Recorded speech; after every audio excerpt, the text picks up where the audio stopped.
I'm teaching you what you need to know. This is the Mr. Tran method. You know, this is getting recorded. It's getting recorded, Ian. Ian Wong. Okay, here we go. Like, comment, subscribe. Listening. So, where we left off last session, we talked about unit circle. Unit meaning 1. We don't know whether it's 1 centimeter, 1 meter, or 1 kilometer. Say it's 1. Okay? This is your unit circle. We learned that the perimeter, which is the circumference of a circle, is 2 pi r. So that's why if the radius is 1, then the circumference, which is the distance around the circle, is 2 pi. That's why we know 1 revolution is 2 pi, and we compared it to the degrees, which is 360 degrees. That's where you get your ratio, and that's where you get your formula for 14a, converting degrees to radians and radians to degrees. Yeah? Then I moved on right all the way to F. I taught you exact values. Because B, C, D teaches you how to enter in a calculator. You can use a scientific calculator and do tan of 1.2, tan of 30 degrees, sine of 1.7, or something like that. I don't think you need lessons to learn that. I think you can just type in your calculator, which we'll do later on anyway. D and C is talking about Sokotoa again, so sine, cos ratios. I'm focusing on circular functions, what you need to know, what it means when you talk about sine, cos, tan. That's why I'm jumping to E and F. Okay? But by all means, if you want to do it, A, B, C, D, do all the questions because it's just revision of what it actually means, cos, sine on your calculator. Okay? But what you need to learn for year 11 is EF onwards. Okay? So here we go. I've taught you, I haven't told you where it came from, those exact values, but I have taught you to try to memorize them. Now, we're going to talk about how we're going to use these exact values. So it's like your times tables, how we're going to use the times tables, right? What I want you to understand is when you do an angle, let's say when I say sine of 30 degrees, I'm going to try to get you to understand how the unit circle is relevant to this, okay? 30 degrees is the angle. Now, positive angle always goes anti-clockwise. Okay, so write that down as part of your notes. Anti-clockwise is positive angle. Okay, so when I say 30 degrees, it's going anti-clockwise. If I say negative 30 degrees, it's going clockwise. So write that somewhere. Now I know anti-clockwise 30 degrees. So that's 30 degrees. Now, according to the radius, if I make 30 degrees, I would be here on the unit circle at this point. Okay, I will be right at this point. So if I made 30-degree angle, this radius would move along the outside of the circle, and I would make this distance. Okay? So I have this distance. And when you convert 30 degrees to radians, you're actually converting to know what the distance is. So, how do you convert 30 degrees to radians again? That's exercise 49. How do you convert it again? What's 30 degrees as radians? Just going back to your exact values. Pi on 6. Good. So I know the distance on the outside of the circle is pi on 6. But I'm not interested in that. You see, what I'm interested in is what does sine of 30 degrees mean? Now you learned your exact value. Sine of 30 degrees is equal to what? What is it equal to? So 30 degrees, which finger? 1 on 2. This equals half. So the question is, what is half? What am I referring to when I say sine of 30 degrees equals half? I've got a 30 degrees, I've got pi on 6. What is half representing? Sine, now we go back a few years back, year 9. Sokotoa. What does sine represent again? Good. Sine of an angle is equivalent to opposite of a hypotenuse. True? Now this is interesting because at the point that I have, and I'm going to use some red lines so you can see why this works. If I draw my triangle, can you see that triangle in red that I'm drawing there? We know that the radius is what length again? 1. But what's this length represent in this triangle? The hypotenuse. So H is equal to 1. This is my hypotenuse. I know it's equal to 1. You said that the opposite, which we know is opposite to the angle, this is the opposite. You told me sine is opposite divided by hypotenuse. Now, if I follow that ratio, when you say sine of theta, what is this length representing? It's representing your y-axis values. So if I highlight just so you can see, I'm going to highlight what you're actually doing. You're doing When you say sine of an angle, you're saying this length, the vertical length, divided by 1. Which means O, which is your y values, it's how high it is, you're actually saying this. I'm going to do it in green over here. You're saying whatever this y length is, it's y divided by radius of 1, which is y. So when you do sine of 30 degrees and it equals to half, what you're actually saying is the y coordinate, or the height at this point, see that's the height, the y coordinate is half. That's what sine of 30 degrees means. Sine of 30 degrees means when you make 30 degrees, you're at this point. That point has an x and a y coordinate. But you see, x is the length, whoops. X is the length, and y is the height. If this is x, oh my god, I can't believe it's doing that. Okay, that's your x, that's your y. When you say half, you're really just saying this coordinate here has an x and a y coordinate, and the y value is half. When we say cosine, cosine was adjacent over a hypotenuse. This is my adjacent, which is actually the x values. It's the length. This length divided by 1, that's why cos represents the x coordinate. Okay? So when you say cos of 30 degrees, and we use our exact values, cos of 30 degrees, which equals to what? Not a half? So 3, Good, root 3 on 2. What you're really saying now is you've got the length is root 3 on 2 on the x-axis. So if I had to draw that triangle out again just so you could see, we're just saying that when you make a 30-degree angle, the y value is half and the length is root 3 on 2. That's what you're saying. At this point, that coordinate is root 3 on 2 half. That's essentially what you're saying. You're just saying, instead of saying x, y, see this is your x-axis, that's your y-axis, we're just saying that point there, with the radius of 1, make an angle of 30 degrees, cos of 30 gives me x, sine of 30 gives me y at that point. Okay? That's all it means. So this is cool because exercise E and F, which is the hardest part to understand, we're just drawing these triangles all around the circle. That's why you learned triangles first back in year 9, and now we're using it to sketch a function. Okay, and I'm going to show you what I mean. See, if you picture a circle, if everything you're going to learn in chapter 14 is all about a unit circle, it's not going to be hard, because all you have to do is just understand a unit circle. There's nothing more. There's no magic to it. You're just picturing a unit circle. If I asked you something that you're not familiar with, so we know how to do cos of 90 degrees, right? I can ask the same question, but make it more difficult and say, what is cos of 270 degrees? Now that sounds hard, because you're like, no, we haven't learned that, sir. You only taught me 0 to 90. But if you really think about it, and I'm going to delete all these notes. Can I delete these notes or? Yes. Yes? Okay, so watch. I want you to think of this. When I ask you, what is cos of 270 degrees? Let's think about the angle, yes? Let's think about the angle. So this is starting at 0 anti-clockwise. That's 180.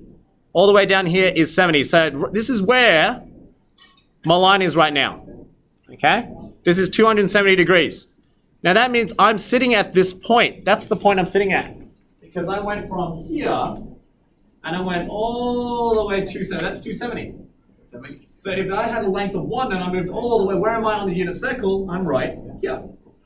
So if I ask you now, what is cosine? Cosine is the x value of that point.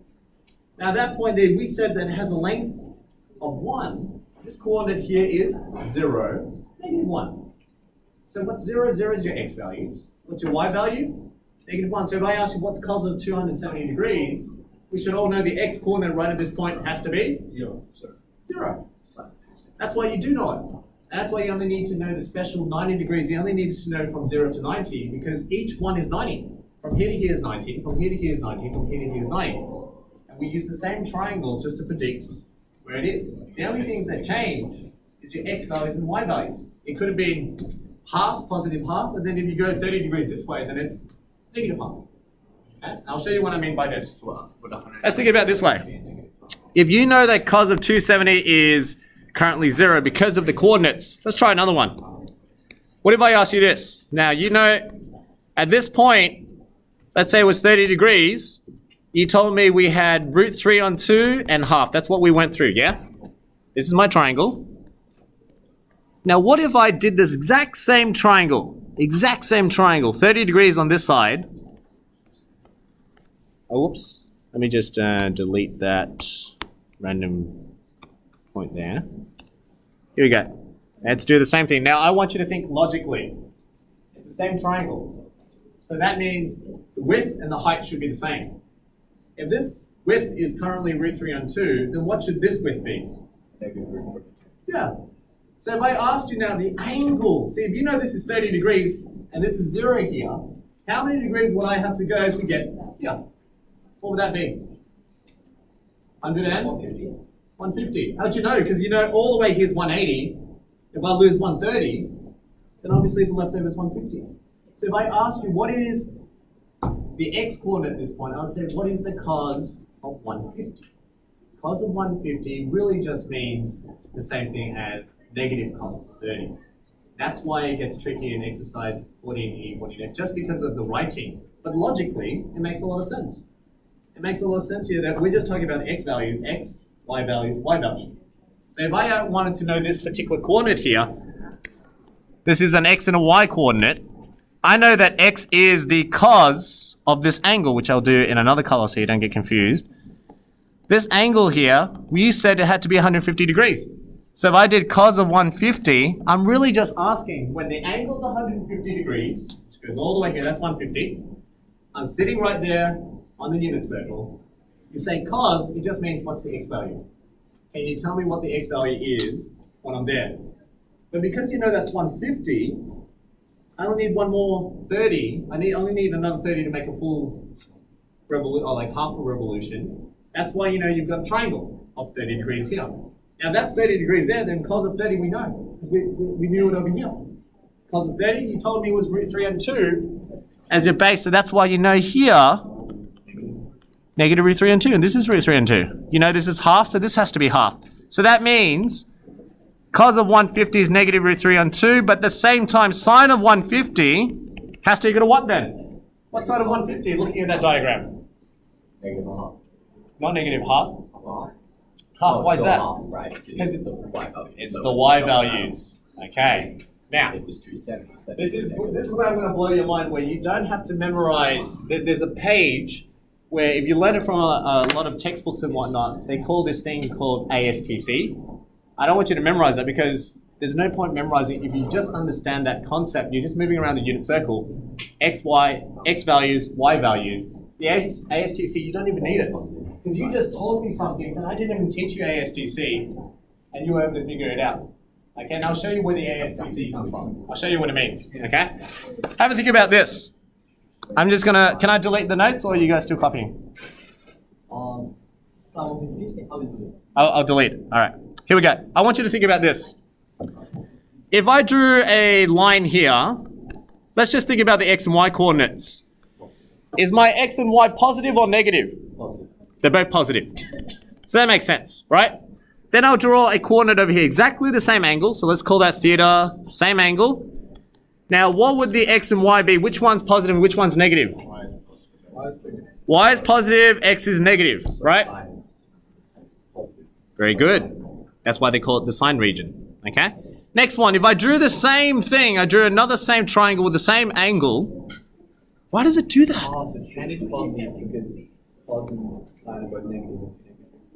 Ah, there you go. Now we're thinking.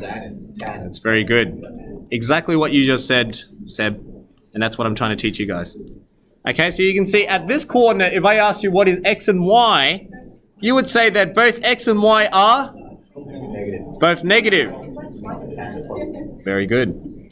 And then over here, same thing, if I drew the same angle, you would now say this coordinate would have a positive X, but a? Yeah. Why do they call these regions ASTC? And I'll show you. In this region, sine, which remember was the Y values, cos, which is the X, those two are positive already. And let's just finish off with the tan. tan back in year 9, TOA, soccer TOA, tan of an angle is equal to what again? Opposite over opposite. Opposite over adjacent. Now in our case, opposite, which is actually the y values, so opposite, which is the y, over a, which is the x. Now where do we see y over x again? Chapter whatever. When did we learn something about y divided by x? We've had y on x before. What does this remind us of? Gradient. Remember, rise of a run, y values, up, run. Tan of theta is actually just talking about a gradient, which makes a lot of sense. Why is this region the tan region that's positive? Look at the gradient. That's the radius. If you look at the gradient of that line, it is positive. So if you really just look at the radius, what gradient it is, tan's negative over here. That's a negative gradient, which makes sense. Positive divided by a negative gives you a negative gradient. Over here, tan's negative as well. Why? Positive divided by negative is also a negative. Okay, that's why this region is your tan region. That's the only part where tan is positive. This is the only part where sine is positive because sine represents the y values. This is the only part where cos is positive because that's where x is positive. And here is when they're all positive. Tan is equal to y on x, which is positive divided by positive, is still positive. That's why they call it ASTC. But you didn't need to know that, because why did you have to memorize it when it's clear? You've already learnt your Cartesian plane. You knew positive x, positive y, and negative x. You don't have to learn ASTC. It just made sense where you are in the unit circle. Depends on, tells you the coordinates. Okay, so you didn't need to memorize it as ASTC. That means in your textbook, there's going to be this massive chart that you're going to have to memorize. Don't memorize it, because a lot of it just comes back down to where are you sitting on the unit circle. It's not exactly that's atrocious. Okay? Sine of pi plus beta equals negative b. Oh yeah. That's the one I'm talking about. Yeah, that looks atrocious. That's the one I'm talking about. So just to jump a few pages forward, It's just the logic, isn't it? what I don't want you to do is memorize this. Or if it selects it. What I don't want you to memorize is that. You see, this is what ASTC is, and that's what in your textbook is in exercise 14E, why a lot of students in year 11 find it difficult. Is as soon as I do all that, you're like, what is he talking about? Because it's all the symbols that scares you, but really if you think about it, I'm just trying to say, sine of an angle tells you the height, that's the y value. Cos of an angle tells you the length, which is x. Positive y, positive x, so divide them each other, tan theta is positive. Over here, you told me before, you did all this with the degrees, you didn't need to know this, but they're using radians right now. When I told you it was 30 degrees over here, and I said it was 30 degrees over here, and I said, what's the angle? You guys all figured it out. It was 150. Now what did you do? How did you get 150? What did you do? 180. Yeah, that's essentially what this is saying. Sine, which is find the y value when you have 180 take away the exact same angle. 180 take away 30 is 150. That's why sine of 150 is just the y value at that point. That's what all this is trying to represent.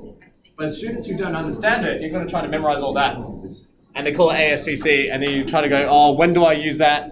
And what if it's not pi? What if it's 3 pi or 7 pi? That's why students get confused. Don't think of it like that. Think of it as, where am I on the unit circle? Okay? Yeah, well, it works. It works. I'm just saying this is how I teach it. Okay, so now let's take a step back. For today's lesson, my goal is for you to walk out and feel a bit more confident with problems like this one. Oh, not this one. I just described all that. When I give you sine of negative 30 degrees, when I give you cos of 150, 210, and then I move towards radians. You have to get used to understanding where you are in the unit circle, okay? Now let's take our time. I want you to copy these 4 examples, and then we're just going to think about the unit circle. It's all about unit circle. So go home, learn the exact values, and think about the unit circle. The more you think about it, the better you visualize it, the easier it is to pick up E and F. Because that's my goal. My goal is for you to learn E and F, okay? So, let's think of pi. Pi is the distance around the circle, right? Pi is the distance, so pi is this distance here, all the way here, that's pi. But in terms of angle, what's my angle? What's sine of 100, pi? 180 degrees, right?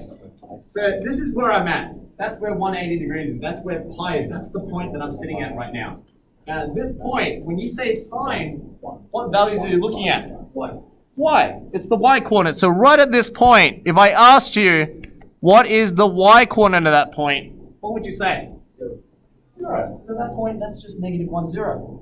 The y value is 0. So sine of pi is 0. Okay, it's all about the first step is picturing where you are in the unit circle, which is why we like radians. It's easy to count. Every odd pi is over here, every even pi is over there. That's why it's easier to count. Better than using degrees. Okay? So, at this coordinate here, we know that's negative 1, 0, but the y coordinate 0, so that's why this is 0. Let's think about this one now. Cos of pi on 3. Pi on 3. 60 degrees. So if I draw it, let's say, actually 60 degrees should be a bit steeper. I'll just rub this one off. Let's do 60 degrees. I'll do it in red, so it's a different color. Let's say that's 60. I'm at this point, 60 degrees. At that point, I have an x coordinate and a y coordinate. Okay, at that point, I have an x coordinate and a y coordinate. I don't know what the height is, I don't know what the length is. When you say cos of pi on 3, you're just asking, when it's 60 degrees, what's the x value? So what's the x coordinate? Now 60 degrees, going back to the exact values, cos of 60. Which finger is my 60 again? Good.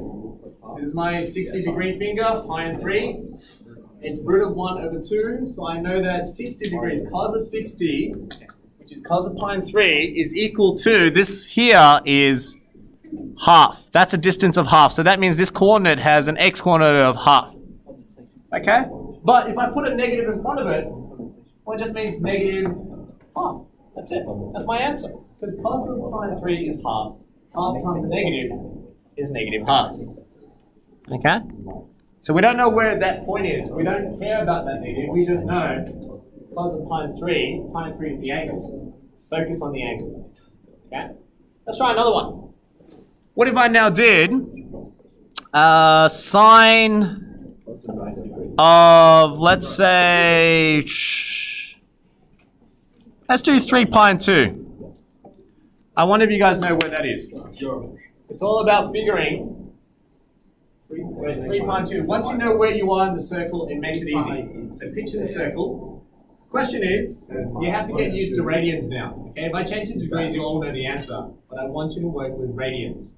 Okay, so you know this was 1 pi. It's down there. This is pi and 2, so that's half. Now where's 3 on 2? 3 of those halves. So this is 1 half. Second half. 3 half. Good. Now I'm right here. This is the point I'm sitting at, and I'm asking what's sine. Sine means the y values. So if I draw a line directly down and I ask you what's the y values at this point, what would you tell me? Negative 1. So the answer of sine of 3 pi and 2 is negative 1. That's why you have to learn your exact value. Okay, the better you learn your exact values, the better you can picture the unit circle, the easier it is to answer these questions. Okay, now in tomorrow's lesson, I want to spend time to then work between, using the same angles you had. You had pi and 3, pi and 6, pi and 4. You're going to have to get used to things where it's not just pi and 3, it's not just 3 pi and 2, but you have to be able to do things like sine of, let's say, 5 pi and 4. Okay? And now this is all about using fractions. So you know pi and 4s. 5 pi and 4, if you try to picture this, if I'm just going to advance you a bit, 5 pi and 4, depending, you have to figure out where you are in the unit circle first, right? Now let's think about fractions. 5 on 4. 5 on 4 is what? How can I change that? Yeah, which is 1 1/4. So another way of writing this, which I'll write it over here, another way of writing this is sine of 4 pi and 4, which is 1 whole, 1 pi, plus another quarter, 1 pi and 4. True? Now we know where pi is. Pi is over here. This is pi. This is pi. and I'm adding an extra quarter. I'm adding an extra quarter, which is over here. So I'm adding an extra quarter, pi and 4. Now this is, oh, whoops. This is nice because I know that's pi and 4. I can draw my triangle now. I can look at this and say, at this coordinate here, I'm looking for sine. Now sine is the y value, which is this length here. But I've got my triangle. When it's pi and 4, what's an angle equivalent to pi and 4? No, what's an angle? What's pi and 4 equivalent to? 45 degrees. So I know this is 45 degrees. You see what I'm doing? I just went with pi and 4 is the same thing, saying 1 pi, one whole pi, an extra pi and 4. I'm asking what is that y value, but we know this y value is really just sine of 45 degrees, but we've learned our exact values. What's sine of 45 degrees? No, not a half, sine of 45 degrees. Which finger is my 45? Middle. Yeah. It's root 2 on 2, but just be careful with the y values. Those y values are? Negative. That's why the answer is? Very good. So the y coordinate here is a negative y coordinate. That's why I know it's negative y, which we just worked out y to be root 2 on 2, and the answer has to be negative root 2 on 2. That's exercise E. That's what I mean. That's what I want you to learn. So the next few sessions, eventually before you finish this course, you have to be able to do that all in your head. So when I say what sine of 5 pi and 4, you should be able to tell me negative root 2 and 2. That's what I mean. If you don't know your times tables, I can't show you this. Okay, you want to understand what I'm doing there. So you have to learn the exact values first, then I can show you symmetry. This is called symmetry properties. Okay? But we'll stop there. That's why I want to practice. Okay, so go home, learn your exact values, think about the unit circle, and you can start on 14E. I'll upload if I haven't uploaded the questions on Schoology, I'll do it right now. Okay? Yes, I'll print it out right now. I think we've got 5 minutes and I can run down and cut these out. But thank you. The set question.